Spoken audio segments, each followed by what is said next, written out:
अगर भक्त का प्रेम सच्चा हो तो भगवान उसके लिए नंगे पांव दौड़े आते हैं। वहीं बात जब कन्हैया की हो तो कहने की क्या। अपने भक्तों के लिए वह न जाने कितने रूप धरते हैं और कितनी ही अनगिनत लीलाएं कर चुके हैं, जिनका प्रमाण हमारे धार्मिक ग्रंथों में मिलता है। ऐसी ही एक रोचक कथा है जब कन्हैया ने अपने भक्त के लिए एक अनोखा काम किया। तो आइए जानते हैं इस बारे में विस्तार से। पौराणिक कथा के अनुसार एक बार की बात है, किसी नगर में एक राजा ने एक मंदिर बनवाया जिसमें श्री कृष्ण की एक मूर्ति भी रखवाई, लेकिन उसकी कभी पूजा नहीं की। पूजा करने के लिए मंदिर में एक पुजारी को रखा गया। पुजारी नियमित कन्हैया जी को नहलाता और बड़ी ही श्रद्धा भाव से उनकी पूजा अर्चना करता। फिर रोज कान्हा जी के लिए एक फूलों की माला भेज देता था और जब वह दर्शन करने आता तो पुजारी उस माला को उतारकर राजा को पहना देता। ऐसा करते करते पुजारी की भी उम्र बीत चुकी थी। एक दिन किसी वजह से राजा नहीं आ सका तो उसने एक सेवक के हाथ मंदिर में माला पहुंचा दी और कहलवाया दिया कि आज वह मंदिर नहीं आएगा, इसलिए पुजारी उसका इंतजार न करे। इतना कहकर सेवक चला गया।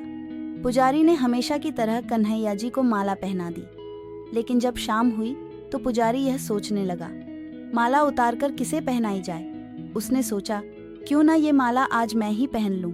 वैसे भी मेरी उम्र हो चली है, जीवन का क्या पता कब खत्म हो जाए। इतना सोचकर पुजारी ने माला उतारकर अपने गले में डाल ली, लेकिन इतने में ही सेवक आ गया और उसने बताया, राजा की सवारी मंदिर में पहुंचने वाली है।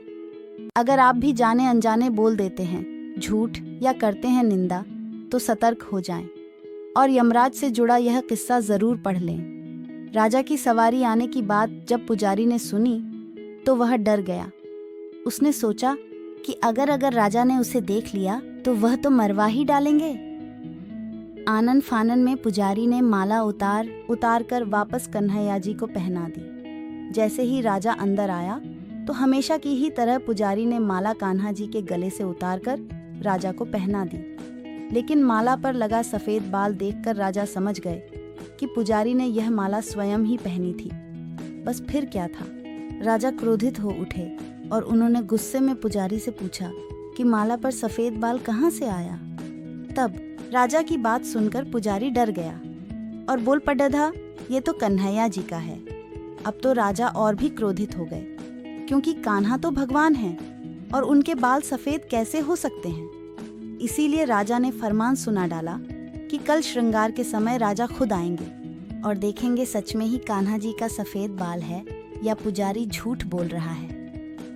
उन्होंने कहा कि अगर पुजारी ना झूठ बोला होगा तो उसे फांसी दे दी जाएगी। राजा का फरमान सुनकर पुजारी का बुरा हाल हो गया। उसने सोचा, अब क्या करें, कहाँ जाए, अब तो उसका मरना तय है। तब रोते रोते वह भगवान की शरण में पहुंचा और उनसे कहा कि हे केशव, मुझसे झूठ बोलने का अपराध तो हुआ है, लेकिन हो सके तो मुझे क्षमा कर दें और राजा से रक्षा करें। पुजारी ने कहा कि हे माधव, आपकी सेवा करते करते मैं वृद्ध हो चुका हूँ, अब आप मुझे माफ कर दीजिए, ऐसी गलती दोबारा नहीं होगी। यही कहते कहते पुजारी की न जाने कब आंख लग गई और उसकी आंख तब खुली जब सुबह हो चुकी थी। उधर सुबह होते ही राजा भी आ गया और कहने लगा, आज कान्हा जी का श्रृंगार वह खुद करेगा। ऐसा कहकर जैसे ही राजा ने कान्हा जी का मुकुट उतारा तो देखा कि श्री कृष्ण के तो सारे बाल ही सफेद हैं। लेकिन राजा को फिर भी यकीन नहीं हुआ। उसे लगा कि फांसी के डर से पुजारी ने ही बालों को रंग दिया होगा। राजा ने सोचा कि क्यों न कन्हैया जी का एक बाल तोड़कर देखा जाए।